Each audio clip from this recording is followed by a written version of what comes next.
Hello guys, ngayon po ituturo ko sa inyo kung paano magtanggal ng report at violations sa ating Facebook account. Punta lang po tayo sa ating Facebook account.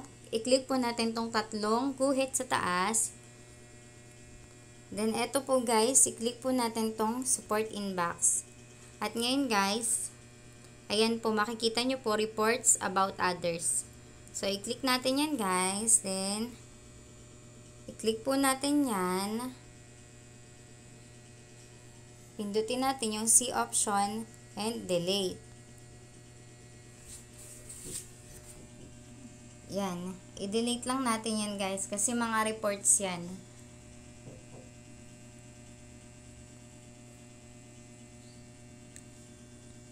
Ang dami pala guys. Ang dami ko palang reports. So kailangan nating matanggal lahat yan.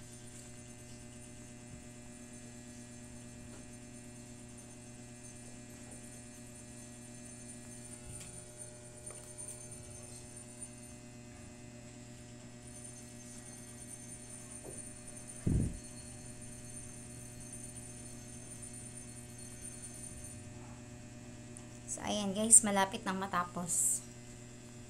Konti na lang siya.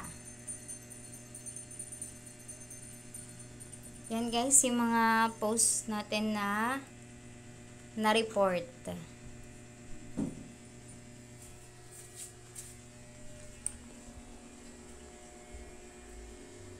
Para po hindi tayo magkaroon ng violations.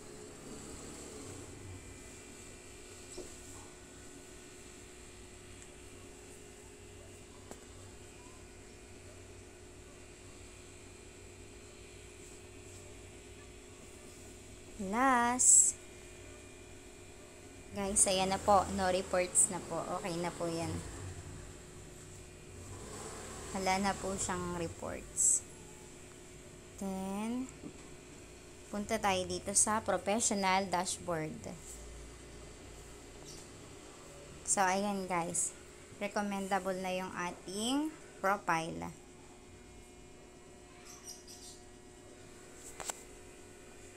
At yun lang guys. Thank you.